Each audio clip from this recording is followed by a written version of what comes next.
auzu billahi mina saytaani rajim bismillahi rahmaani rahim ndongali sëriñ Mbàkke Sylla la fas yéene fësal suñu yéene rek ci sëñ Mustafaa sëñ Basiiru ahil ma jooy ko jooyi xol war na ci man ngir moo ma sol xel ak xalaat may xor-xoral yëg naa li may yëg maa ko xam ahil ma jooy ko jooyi xol war na ci man ngir moo ma sol xel ak xalaat may xor-xoral yëg naa li may yëg maa ko xam taxawu nit amu ci maas ku wet di laaj borom gosaas ahmadu moo tax duutu paas keemat raxis te bari ndam nitam du yaa fuus te du dof nitam lu tuut tuut mën na lëf nitam du sàjj kenn xef ki nu defar moo ma taxam nitam bu ngeen dee jëf lu baax du des gannaaw ban di ko ñaax du jëf ba yokkat du ne xaax kenn xam ku baax ñor danga ko xam tërbiya ak tarxiya lay njëkkeeg murit bi ba mu doy mu xëy ko ber ndabam mu duy kin mos ko di nga xam yëgal moo dàq lem moo dàq yàpp wun xorom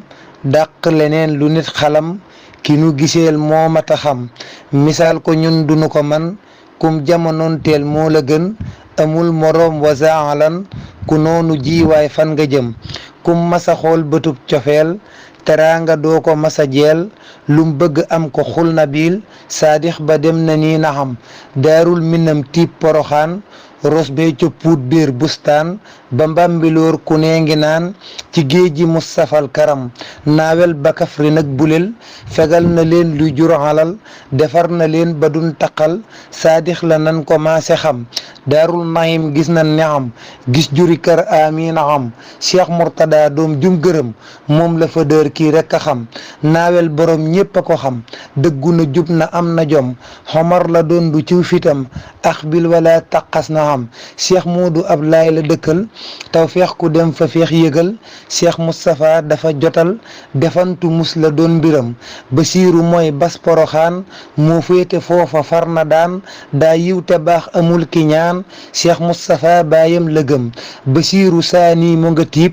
nekkal fa baayam bu ko xeeb kokam du xeebu ku ko xeeb xasal xaw maw layam bambay abdul xakima fa nekkal sëriñ bi baax na fa yëgal kemam jafe na fa ki nu giseel moo mata xam cheikh awa balla moo ne puut jaamoog liggéey sax ci xunuut deful ku yaa fus mus la tiit baayama man ku gëstu xam allahumma salli ala sayyidina muhammadin wa